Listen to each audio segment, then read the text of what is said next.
یہ ایک سادہ سی عام زندگی پر مبنی مختصر کہانی ہے۔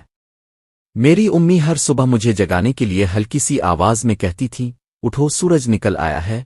میں نیند میں آنکھیں مسلتا ہوا بستر سے اٹھتا، ٹھنڈے پانی سے منہ دھوتا اور سہ میں بیٹھ جاتا۔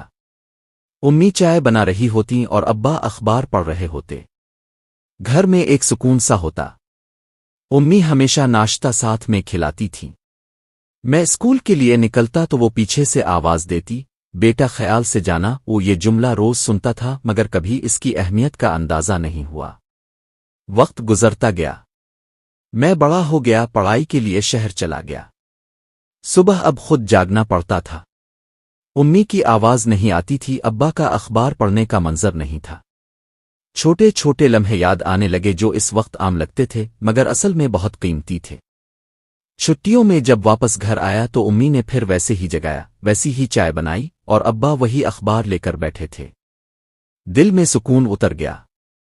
سبق: زندگی کی اصل خوبصورتی بڑے لمحوں میں نہیں بلکہ انہی چھوٹی چھوٹی عادتوں اور محبتوں میں چھپی ہوتی ہے جو ہم اکثر نظر انداز کر دیتے ہیں۔